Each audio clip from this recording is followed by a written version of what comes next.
The rain came down like a punishment. That night, a relentless wall of water that turned Seattle streets into ash-himmering, treacherous mess.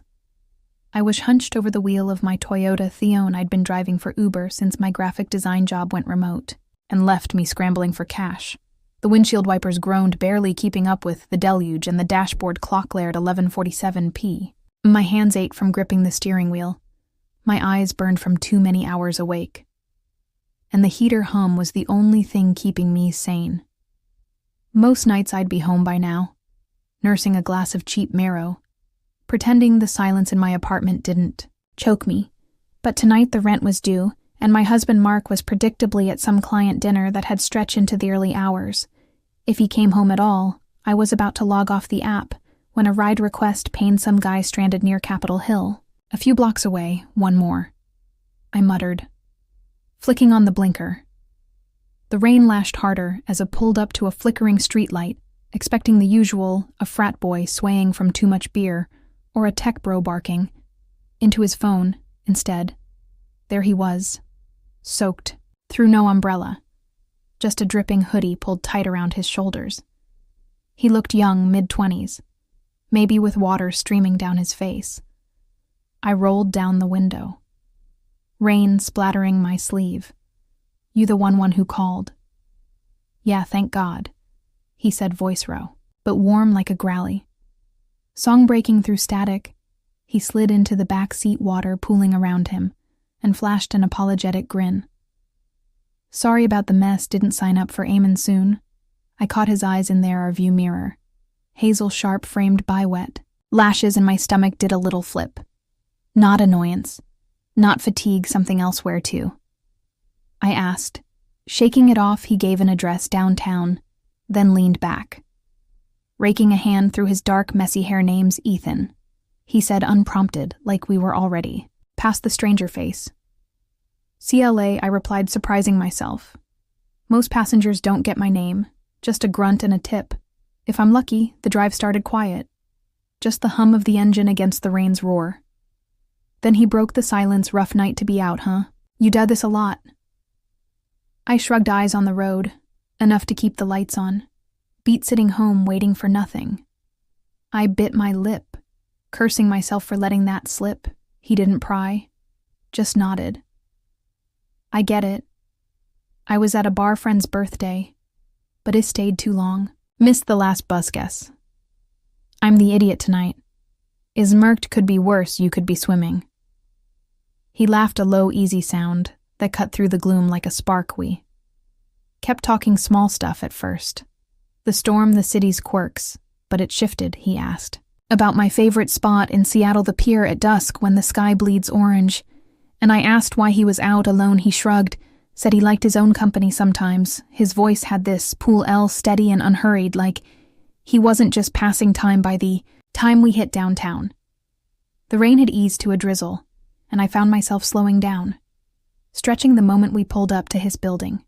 A squat brick thing, with dark windows. He didn't move. "This is going to sound weird," he said, rubbing the back of his neck, "but my power's out. Storm must have hit the grid. Could I hang out a bit longer? I'll tip extra." My brain screamed, "No, drop him off, go home." But my mouth said, "Sure, why not?" Before I could stop it, I parked in a nearby lot. The city lights smearing through the wet glass. He pulled a soggy pack of gum from his pocket, offering me a piece. "Peace offering for soaking your car," he said, with a half smile. Our fingers brushed as I took it, and my pulse spiked like it touched a live wire. "Thanks," I mumbled, popping it in my mouth to hide the heat creeping up my neck. The radio crackled with a moody jazz tune, and we talked. Really talked. He was a barista at some hipster joint on Pike Street, chasing gigs as a guitarist. When the caffeine shifts ended, I told him I used to sketch portraits, landscapes, anything that caught my eye before life turned into deadlines and bills. "You should pick it up again," he said. I locking on mine. "Someone's gotta keep beauty alive, Al." There my throat tightened. Mark hadn't noticed me, really. Noticed me in years. Not since the days when he traced my drawings with his fingertips and called me his muse. It was past midnight when the rain picked up again. I drove us to the waterfront. The Space Needle, a faint gleam, through the mist. You ever feel stuck? He asked, staring at the waves. I gripped the wheel harder every damn day. I whispered the words, slipping free. He turned his face half lit by the dashboard, and I saw something in his eyes, understanding. Maybe longing me too, he said softly. But tonight doesn't feel like. That the air thickened, charged with something unspoken. I killed the engine, the silence louder, then the storm. He leaned closer, close enough that I could smell damp cotton and coffee on him. CLA, he started bow low. I don't know what I'm doing here, but I don't want to leave my heart slammed against my ribs. I should have lofted off. Started the car driving away. Instead, I reached out my hand hovering over his, then settling. There his skin was warm, rough from the cold, and when his fingers curled around mine, the world shrank to just us. I'm married, I said, voice trembling. He nodded slow, like he'd already guessed. I know I'm not asking for anything, just this. I wanted to pull away, to call it reckless wrong. But I didn't. For once I felt seen. Not a driver, not a wife. Fading into the background, but Claire. We sat there, hands clasped, breathing in SN, the rain a curtain around us. Eventually I drove him back. He scribbled his number on a napkin from my glove box, pressing it into my palm. If you ever need a coffee or a friend, he said, then stepped into the drizzle.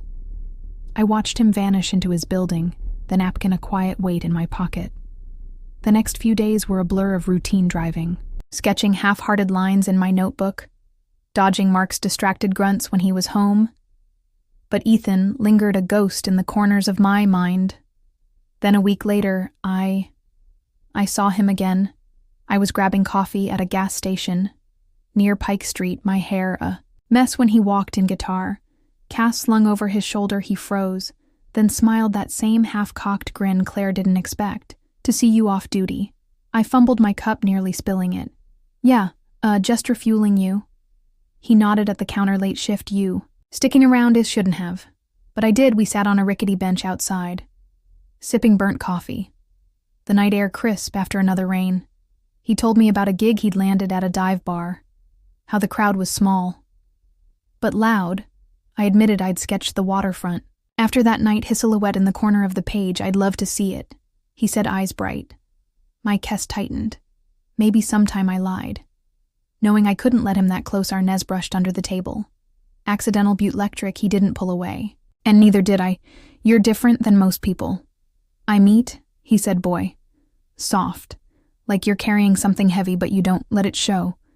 I swallowed hard. You see too, much, he shrugged. Maybe I just like looking that weekend. Mark was out of town. Some conference. In Portland, I found myself driving past Ethan's building, then circling back, cursing my own weakness on impulse. I texted the number from the napkin, coffee still unthittable.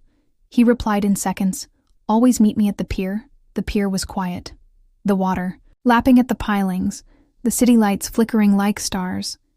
He was there leaning on the railing, guitar case at his feet. Thought you might ghost me. He teased. I laughed. Shaky, almost did. We walked along the boardwalk, shoulders brushing the tension building. With every step he stopped, turning to face me.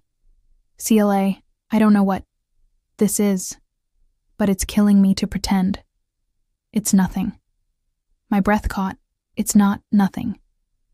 I admitted, voice barely audible. But it can't be. Everything. He stepped closer, his hand grazing my arm, then dropping. I'd never ask you to wreck your life, but I can't stop wanting to be near you. My resolve cracked. I grabbed his hand, pulling him into a shadowed corner by the railing. Our foreheads touched, breaths mingling the air thick with salt and longing. This is insane, I whispered. Then, we're both crazy, he murmured back. We didn't kiss, just stood there.